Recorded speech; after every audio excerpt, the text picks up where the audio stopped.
Bonjour Balou, bienvenue sur MoveBee. D'ailleurs, merci d'avoir accepté cette interview avec nous. Donc, comment vas-tu Balou?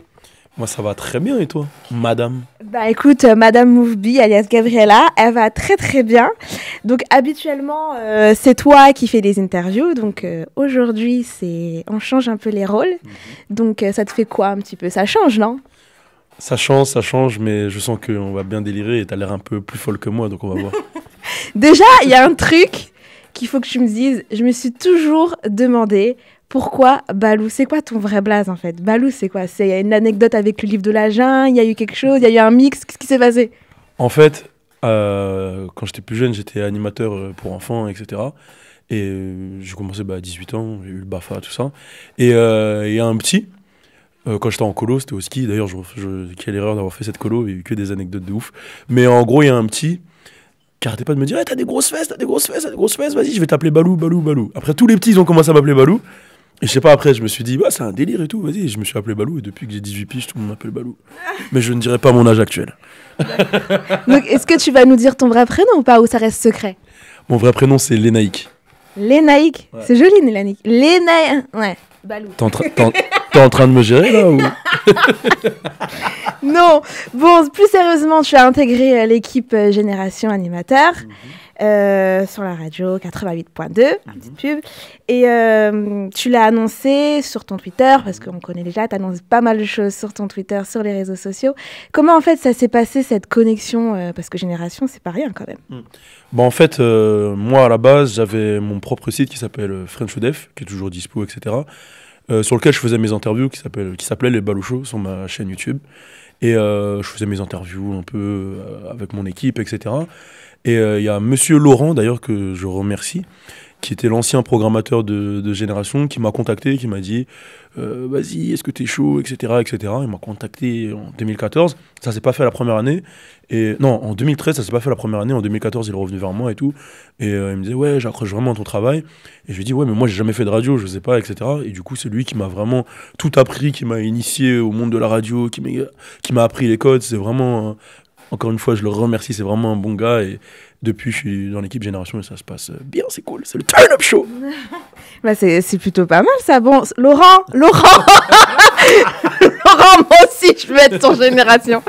Non, mais c'est cool. Et donc, du coup, tu as appris ça sur le tas. En plus, t'es pas sur n'importe quel créneau. Tu fais le soir, je crois que c'est de 20h à 23h. Ouais. Donc, c'est un des créneaux les plus écoutés sur la radio. Et tu fais pas mal d'interviews. Donc, j'ai pu voir que tu as fait des interviews avec des artistes même américains. Tu peux nous en citer quelques-uns, par exemple? En américain, Génération, j'ai fait Wiz Khalifa, j'ai fait Mac Miller dernièrement, j'ai fait Tina Fey, Tory Lanez, j'ai fait la Jamaïcaine, bon, c'est pas américain, mais c'est Spice, c'était un délire. Franchement, je fais du monde, hein, je peux pas tout citer comme ça, mais là, de ce qui me revient, il y a ça.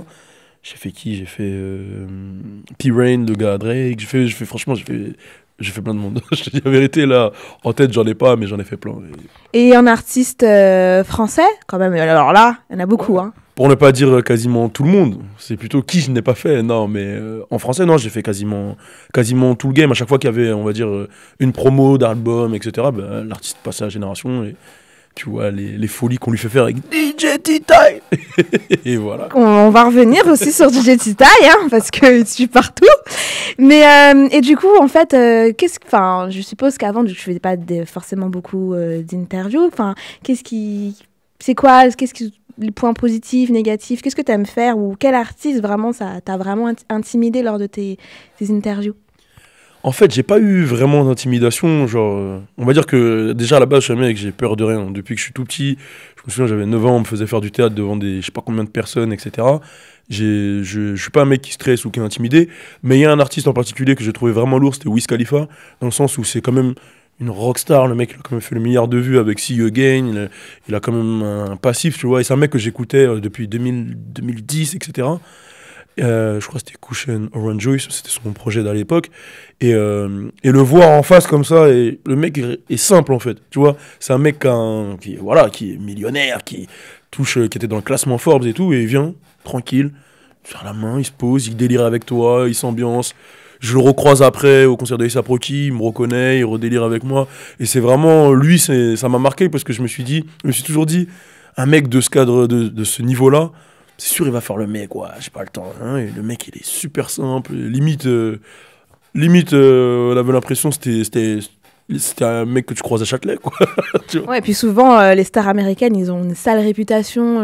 Je dois boire mon verre de lait avec une paille en or ou en argent. Enfin, ils ont plein de chichis. Donc souvent, ça doit pas être évident. Je dois passer à telle heure, je sais pas quoi, et le créneau. Donc... Ouais, il y en a beaucoup qui ont fait les divas un peu, mais lui, c'était simple. Il est arrivé dans la génération, ça sentait la weed. Il a déliré, il a pris ses photos, il est parti. Et donc du coup, pareil, t'es assez à l'aise en anglais, enfin vraiment, donc ça tombait pile poil pour ces interviews. Enfin, t'expliques ça comment? C'est inné chez toi? T'es parti? Qu'est-ce qui s'est passé? Non, on va dire qu'il y a plusieurs facteurs. Déjà à la base, moi, avant ça, je faisais du basket et quand je regardais tout le temps les N1 mixtapes, etc. C'est des mixtapes de basket, ça parle beaucoup anglais. Après, j'ai fait de la danse. Et j'ai fait... T'as fait de la danse? T'as fait quoi comme danse? Attends, on va revenir. J'ai fait du crump, hip-hop, et du coup, j'ai voyagé beaucoup. C'est ça qui m'a fait voyager. Et pendant une période, j'étais proche de l'équipe de T-Pain, etc. Je tournais un peu avec eux. J'étais souvent, ce qui fait que j'allais souvent aux États-Unis. J'ai lâché un gros postillon sur toi, je sais pas si tu l'as senti, mais ce qui fait que j'allais souvent aux États-Unis, etc. Donc je faisais mes allers-retours, j'ai ma famille un peu en Californie, sur la Atlanta, Californie, etc. Et ce qui fait que je suis un peu à l'aise en anglais. Après, je suis pas bilingue, j'ai pas un dernier accent, mais je me débrouille, je sais tenir une conversation, quoi. Ça va, bah, franchement, respect, parce que c'est pas tout le monde en plus qui maîtrise l'anglais, donc bravo, nègre. Merci, nègre. Et en rap français, qu'est-ce que t'en penses? Où on en est? Parce que j'imagine c'est difficile de donner son opinion quand on est animateur et que voilà, il y a des choses qui passent à la radio. Des fois, on aime bien, des fois moins bien. Est-ce que des fois, t'as ton mot à dire? Est-ce que t'as des choses que tu voudrais balancer aussi sur les artistes en ce moment, français surtout? Déjà, pour répondre à la première question, qu'est-ce que je pense du rap français actuel? Je pense qu'il a bien évolué comparé à avant où il y avait très peu de rappeurs, là, avec Internet, etc. Il y a de plus en plus de rappeurs, il y a de plus en plus de délire. Et je trouve que le rap français trouve de plus en plus son identité, même si c'est beaucoup inspiré des States. Là, en ce moment, il y a des sonorités afro-trap, il y a des délires un peu dancehall qui arrivent, il y a un peu de tout, c'est un peu un mélange de tout. Et il y a même un style maintenant limite de rap chicha, tu vois, genre de rap en chicha. Là, mais je trouve que le truc évolue bien et il y a du rap pour tout le monde. Ça veut dire qu'un puriste, il peut écouter son puriste, un mec qui kiffe la trap, il va écouter la trap, un mec qui est plus dans le délire afro, il va écouter de l'afro et tout le monde peut se retrouver dans le rap français. Après, ouais, j'en vois ce que je kiffe, même si derrière, c'est le programmateur quand même qui gère. Mais je peux quand même placer ce que je kiffe, etc., etc. Faire les interviews des gens que je kiffe. Mais en général, les gens que je diffuse, c'est des gens que je valide, quoi. Ok, donc on va revenir à DJ Titaï qui t'accompagne partout, qui est là avec toi souvent, partout où tu es. C'est ton ombre ou tu es son ombre, je ne sais pas. C'est qui? Comment c'est pareil? Comment s'est fait la connexion? Comment vous êtes venus à être, j'ai envie de dire, Roméo et Juliette presque? DJ Titaï, c'est mon ombre et je suis son ombre. En fait, c'est mon bras droit, je suis son bras à gauche. Bon, c'était bien ça. Et genre, en fait, on s'est rencontrés, c'est professionnel en fait. Au début, on s'est rencontrés sur le net et tout le monde croit que ça fait des années qu'on se connaît, mais ça fait pas si longtemps que ça en fait. Ouais, ça fait pas si longtemps que ça. Mais c'est juste que on avait déjà, en fait, on se connaissait pas, mais on a appris à se connaître. On avait des gens en commun, on avait des expériences en commun, des meufs en commun. On avait un peu tout en commun. On avait un peu de tout en commun, tu vois, et on a la même vision de la musique, la même vision de tout, que ça soit niveau sap et tout, et je sais pas, il y a eu une alchimie, je sais pas ce qui s'est passé, tu vois, et on a commencé à collaborer ensemble, mais je trouve que ça colle bien, et c'est mon gars, tu vois, on est tous les deux particuliers, moi j'ai mes locks blondes, lui il a sa grosse barbe, on est dans le même délire turn up, on écoute les mêmes types de sons, et c'est mon gars comme jamais, c'est mon gars sûr comme jamais. Ton buzz, il s'arrête pas uniquement à Génération, et heureusement parce que on t'entend beaucoup sur les réseaux sociaux, que ce soit sur Snapchat, Twitter, etc. Bon, je me permets de dire les marques, moi. Hein, et voilà, tu fais pas mal de hashtags. Il y a beaucoup de hashtags. Très sombre. Voilà, c'est ça. Je vais même pas les citer. Et aussi des vidéos un peu comiques qu'on voit de plus en plus sur Facebook. Là, t'as fait une belle vidéo sur la femme noire, sur ce qu'elle représente, comme quoi il fallait que les gens arrêtent de la dénigrer parce qu'elle met des mèches ou ceci ou cela. Et pourquoi d'un coup comme ça? En fait, c'est venu d'un débat que j'avais avec un gars à moi, un Renoir, je citerai pas son nom, je vais pas le mettre dans la merde. Il me disait non, moi je chante pas avec les Renois, non, nanana, nanana. Et après, je lui ai dit, on a eu un long débat. Je lui ai dit, mais t'es un ouf, tu vois. Et bon, après, je veux pas rentrer dans les détails dans ce truc-là. Et après, je me suis dit, mais non, mais il y a des frérots à moi, ils sont trop perdus, ils sont trop fous, tu vois. Et je pense que c'est dû à plein de choses, tu vois. Peut-être pas assez mis en avant dans les grands médias, tu vois, genre. Il y a plein de trucs qui font que je pense que les frérots, des fois, ils partent en couille un peu, tu vois. J'étais obligé. Après, comme j'ai dit, chacun ses goûts, tu vois. Tu peux c'est plus ton type les Babtou, plus ton type les Noirs, nanana. Mais ne va pas dénigrer, en fait, la femme noire. C'est tout ce que je dis, tu vois. C'est ça. C'est quoi ton style de femme, du coup? Moi, j'aime toutes les femmes. J'aime toutes les femmes. Moi. La femme est belle. Oh, on va presque y croire. Donc tes vidéos, donc du coup t'as enchaîné avec tes frères aussi, je crois, et d'autres aussi comiques un peu sur les réseaux sociaux, comme qui par exemple? J'ai fait des vidéos, mon petit frère Doug Logan, vidéo j'en ai fait avec un peu tout le monde, j'ai déjà fait avec J-Max, force à lui d'ailleurs, j'ai fait avec Noah Lunsi, j'ai fait des délires un peu avec tout le monde, hein, quasiment tous les Viners, etc. Après j'espère aller aux States et en faire avec des mecs de là-bas, ça serait un délire et tout, franchement. Moi, je t'avoue, j'ai un défi pour toi. Vas-y. Vu que tu fais pas mal de vidéos, bah, je me suis dit, pourquoi pas moi? Alors, si une fois tu fais une vidéo, est-ce que tu penses pouvoir m'inviter ou je pense pas que j'ai l'esprit assez foufou pour être dans tes vidéos? Si t'es assez folle, moi je suis chaud si tu veux venir dans une des vidéos. Mais après, faut assumer la vidéo. Non, moi je te mets une vidéo, mais faut faire du sale, tu vois ce que je veux dire ou pas? Du sombre. On fait une vidéo très sombre, vas-y, ouais. Ah bah franchement, si tu acceptes le défi, ben moi qui te le propose, j'accepte volontiers. On fera ça. Vas-y. Vous avez entendu, hein? Vous allez me bien voir. Bientôt, vous allez me voir avec Balou faire du sale, du sombre, nègre. Yo yo yo. Donc du coup, on enchaîne sur tes nouveaux projets. Félicitations, t'as eu un très beau bébé. Comment il s'appelle déjà? Il s'appelle Petit Balou, il est là, il est arrivé hier. Enfin, hier, c'était pas quel moment la vidéo sort, mais il est arrivé, quoi. Le Petit Balou. Et... Non, on a fait un petit délire, en fait, tu vois, genre... Non, tout le monde y a cru, sérieusement. Moi, j'avoue, je me suis dit, ah, il va être papa. J'ai même eu chaud qu'il vienne pas à l'interview, tu vois. Non, mais en vrai, on a créé un petit délire, on s'est amusé. Ça fait longtemps que je voulais faire une petite marionnette de moi en mode cousin skitter et tout. Et on s'est dit, vas-y, on va faire une marionnette de moi qui va représenter le site que je vais lancer. Et qui va faire des interviews encore plus folles que moi, parce que c'est une marionnette, elle peut être encore plus folle que moi. Et qui va parler un peu de tout, de femmes, de sneakers, de tout, de rap, de tout, tu vois, de musique, urbain, sport et tout. Et voilà, c'était la manière d'introduire mon site, en fait, ce délire-là. C'était dire que c'est mon petit. Il y a vraiment eu un petit qui est venu. Il y a un petit Balou qui est là. C'est vraiment mon enfant.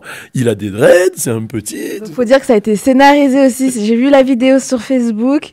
Tu vas loin, gars, quand même. Là, il y a beaucoup de gens, quand je commence à faire des petits cadeaux pour t'envoyer, ils vont être surpris. Après, tu peux toujours envoyer. Hein. Il fait du 3 ans, le petit. Là, j'ai tourné dans un film dernièrement avec Romain Lévy à la réalisation, qui m'a contacté, pareil, qui aimait bien mes trucs. Et du coup, ça arrive je sais pas quand, mais en 2017. C'est un film qui va s'appeler Gangsterdam avec Kev Adams, Manu Payet, il y a Patrick Timsit, il y a du beau monde dedans. Et c'était ma première expérience au cinéma et c'était un truc de ouf. Et franchement, j'espère plus tard avoir plus d'expérience dedans. Ah oui, donc en plus, tu tournes pas avec n'importe qui et t'as un gros rôle important. J'ai pas un rôle important. Au début, j'ai failli avoir un rôle important. On m'avait proposé un gros rôle. Après, je pense que pour une première expérience, c'est bien quand même. J'ai un petit rôle dedans, mais à partir du moment où mon premier film, ça commence avec Kev Adams, etc. Et des gros noms quand même du milieu français, ça me touche. Et je pense que je vais essayer de me donner pour avoir pour évoluer dans ce domaine-là, quoi. Donc, on peut dire que Balou est en pleine apogée. Il y a plein de projets qui s'annoncent, qui arrivent, qui sont en cours. Donc, voilà, on arrive vraiment un peu sur la fin de l'interview. Et j'aimerais te demander quel est ton coup de gueule ou le message que tu as envie de faire passer. Voilà, à toi. Déjà, merci pour l'apogée. Hein, ça fait plaisir. J'essaie de charbonner, etc. Le petit coup de gueule, j'ai pas vraiment de coup de gueule, mais un message que je pourrais passer, c'est... dire aux jeunes de croire en leurs rêves, tu vois, même si ça fait un peu film américain, etc. Mais pour de vrai, genre, soyez motivés et quand on est jeune, on n'a pas souvent. Moi-même, quand j'étais plus petit, j'avais pas de but, j'avais pas d'objectif, je savais pas ce que je voulais faire. La conseillère d'orientation, elle me disait va en électrotechnique, l'autre il me disait si, ça, je savais pas où je voulais. Même quand j'étais en STG, j'ai fait un bac à l'époque, STG et tout, je savais pas où je voulais aller. Jusqu'à ce que vraiment je rencontre des personnes qui m'ont guidé, notamment des mecs comme T-Pain, comme Young Cash, comme Adrian Swish, comme Rascal, c'est des mecs que je shout out, Laurent de Génération et tout, et qui m'ont permis de comprendre que tu peux arriver là où tu veux aller, mais il faut juste se donner les moyens, s'entourer des bonnes personnes, et charbonner, faire beaucoup de concessions, et surtout t'instruire, enfin... te renseigner sur tout ce que tu veux faire, c'est-à-dire quand j'ai commencé à faire mon biz, je commençais à checker un peu tous les trucs de marketing, de droit, de nanana. J'ai rechecké mes anciens cours en fait, que lorsque j'étais en cours, je m'en battais les couilles en fait, tu vois. Et j'ai tout rechecké et j'ai envie de dire un petit peu, t'es pas obligé de devenir rappeur ou sportif, tu vois, il y a plein de choses que tu peux faire, Moi, j'ai ouvert des sites, j'ai fait... À côté de ça, j'avais une agence de communication, j'étais un geek, je faisais moi-même les sites web, j'étais ML, PHP avec mon gars Busy, force à mon gars Busy. On a fait plein de trucs, en fait, on est passé par plein de trucs. Et je pense qu'aujourd'hui, on a Internet, on a moyen d'apprendre tout. Tu peux apprendre le graphisme sur Internet, tu peux apprendre à être réel sur Internet, tu peux apprendre à faire des beats sur Internet.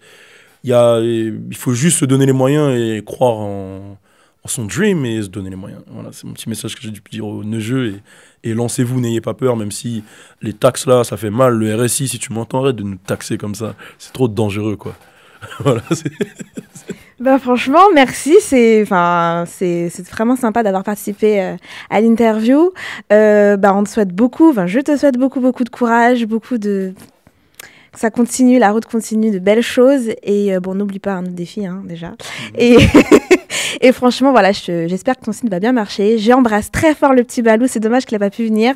Je lui aurais fait plein de petits bisous. J'adore les bébés. Hein. Donc voilà, en tout cas, merci encore. Et puis, si tu as d'autres actus ou d'autres choses, n'hésite pas. Hein. Et quant à nous, on se retrouve très bientôt. Je peux dire un dernier truc Merci à toute l'équipe MoveBee, à toi Gabriella, à l'imitation gradure un peu plus vieux et le caméraman. Non, force à toute l'équipe, franchement c'était un bon délire et force et continuez et vous allez tout niquer. Yeah, turn up. Force à Titaï, turn up. Yo yo yo. Maman, c'est pour toi, t'as vu la famille, c'est pour toi que je fais ça. Ouais. Super, merci, à bientôt.